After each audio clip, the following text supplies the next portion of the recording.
Hello and welcome to the week ahead from the Financial Times in London. Here are some of the big stories we're keeping an eye on in the coming days. G20 finance ministers will gather in Washington, D.C. for the IMF and World Bank meetings. A key earnings season begins for the troubled US banking sector, and we'll also be learning exactly how the Chinese economy is doing when data are published this week. So, first up, how do you solve a problem like the global economy? Well, that's what the cream of the financial world will be trying to determine when they meet in the US capital this week. Finance ministers from the G20 nations will be collecting for the spring meetings of the International Monetary Fund and World Bank amid growing concern over the world's economic health. IMF head Christine Lagarde has been notably cautious in her choice of words to describe the current performance of the global economy. So, let me be clear. I'm not raising the alarm. I'm saying that we are on alert.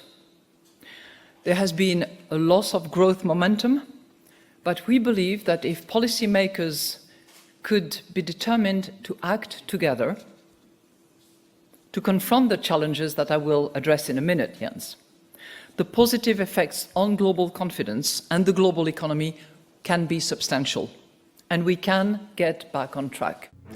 In a bid to improve growth prospects from the world's leading economies, the IMF is expected to increase pressure for more active fiscal policy and details of structural reforms from each country. Top of the agenda will be the UK's potential breakaway from the European Union, Greece's debt relief and China's slowing economy, more of which later. Before that, though, hopes that the fortunes of US banks are about to turn. After bad conditions for the sector at the end of last year intensified in the first quarter, there's certainly a valid view that it can't get much worse. Volatile markets, bad energy loans and profits sapping ultra-low interest rates are all giving investors cause for concern.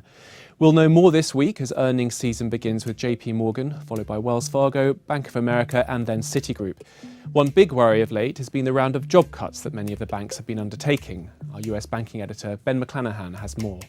Throughout the fourth quarter, we had lots of talk about big cuts, particularly in the fixed income currencies and commodities trading units, which we saw hundreds of job losses at Credit Suisse, at Morgan Stanley, at Deutsche Bank and so on. And it's the big hope for the survivors that with that capacity removed from the system, they'll have better trading conditions now, that they can set themselves better pricing terms. And there was a nice quote from an analyst at Oppenheimer. He was talking about the darkest hour just before dawn.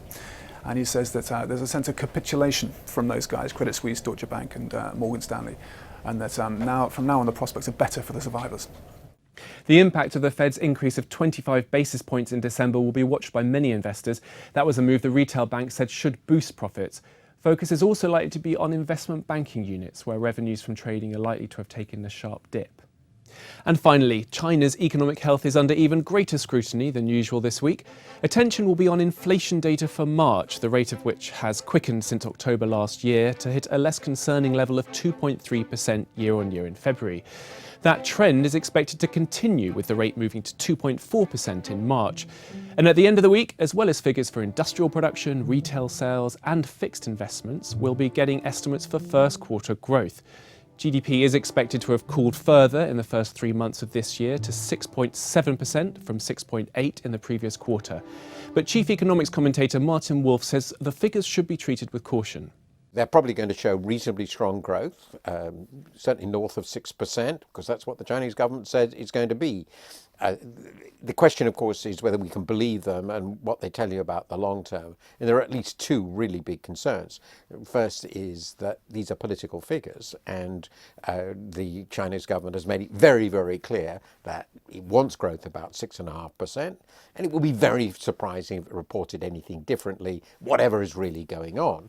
But there's actually a deeper concern, which is what does GDP growth mean in China? Because one of the things that we've learned is that an enormous amount of GDP consists of investment. Almost half of GDP is investment, and a lot of that's wasted. So are we really generating genuine, true growth of value added for the population out of these GDP figures? And that's what the week ahead looks like from the Financial Times in London. See you again next time.